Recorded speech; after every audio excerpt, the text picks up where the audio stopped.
ஓடி விளையாடு ஓய்ந்திருக்கலாகாது. அதுக்கு தான் சூப்பர் சரவணா ஸ்டோர்ஸ்ல சம்மருக்கு ஆடைகள் வாங்கும் போது அவுட்டோர் கேம்ஸ் ஃப்ரீ. ஓடு ஆடு விளையாடு. சூப்பர் சரவணா ஸ்டோர்ஸ் சம்மர் கோடையை கொண்டாடலாம்.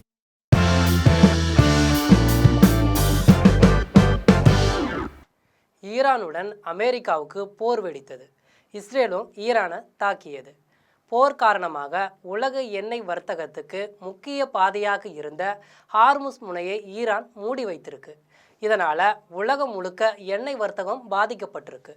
ஹார்முஸ் எந்த நாட்டுக்கும் இதுவரை சொந்தமாக இல்லை. ஆனால் ஈரானின் அருகே இந்த பகுதி அமைந்து உள்ளது.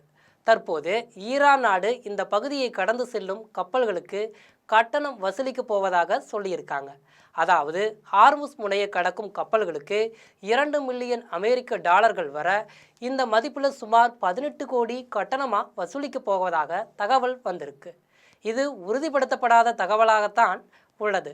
ஆனால் சர்வதேச கடல்வழி பாதை விதிமுறைகளின்படி இயற்கையாக அமைந்துள்ள கடல் பாதைகளில் கட்டணம் வசூலிக்க விதிகளில் இடமில்லை.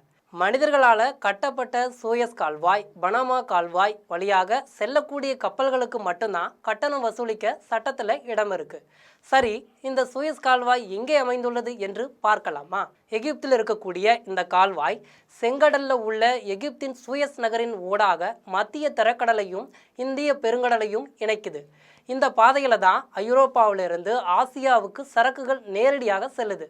இந்த பாதையை தவிர்த்தால் ஆப்பிரிக்காவில் உள்ள நன்னம்பிக்கை முனையை சுற்றி செல்ல வேண்டும். அதற்கு பல நாட்களோ அல்லது வாரங்களோ ஆகலாம். சூயஸ் கால்வாய்க்கான கட்டுமான பணி 1859ஆம் ஆண்டு தொடங்கப்பட்டது. கிட்டத்தட்ட 10 வருடங்களாக கட்டுமான பணி மேற்கொள்ளப்பட்டிருக்கு. பின்னர் சூயஸ் கால்வாய் அதிகாரப்பூர்வமாக 186ஆம் ஆண்டு நவம்பர் மாதம் திறக்கப்பட்டிருக்கு. முதல்ல ஒரு வழிப்பாதையாக இருந்துச்சு.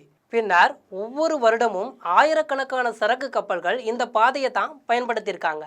2015ஆம் ஆண்டு சூயஸ் கால்வாயின் விரிவாக்கத்தை மேற்கொண்ட போது எகிப்து முதல் கடல் வழியை ஒட்டி 35 கிலோமீட்டர் நீளத்தில் மற்றொரு பாதையையும் கட்டமைத்திருக்கு. இதனால் இருவழி போக்குவரத்து சாத்தியமானது.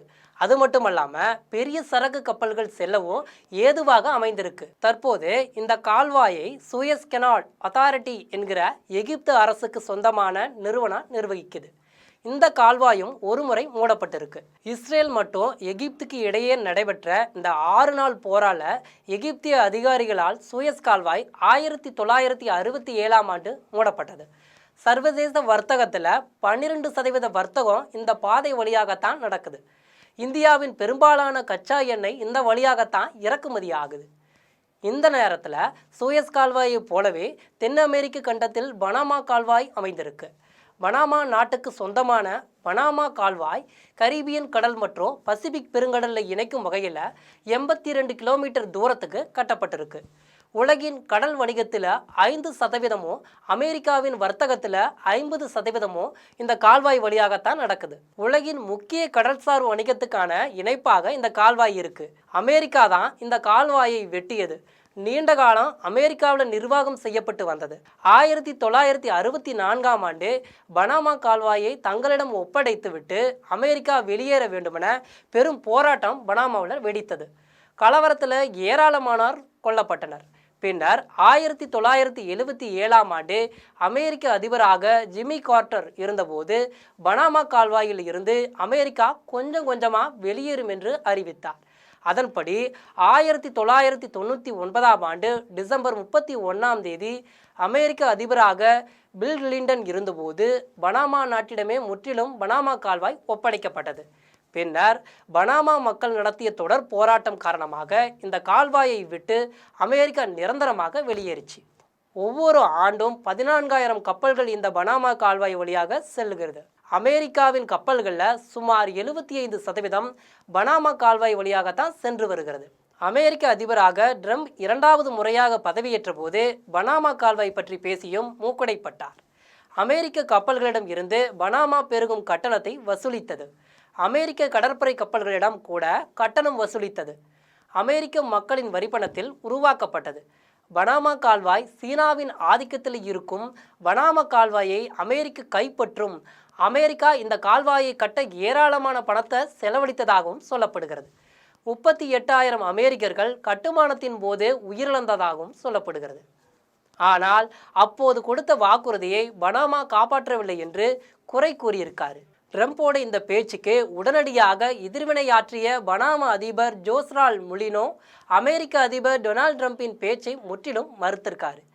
பனாமா கால்வாய் தொடர்ந்து பனாமா நாட்டுக்கு மட்டுமே சொந்தமாக இருக்கும், பனாமா நிர்வாகத்தின் கீழ்தான் இயங்கும், எங்கள் நிர்வாகத்தில் தலையிட உலகில் எந்த நாட்டுக்கும் அனுமதி இல்லைன்னு சொல்லியிருக்காரு.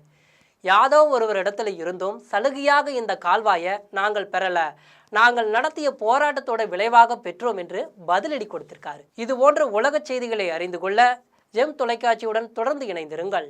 நன்றி, வணக்கம்.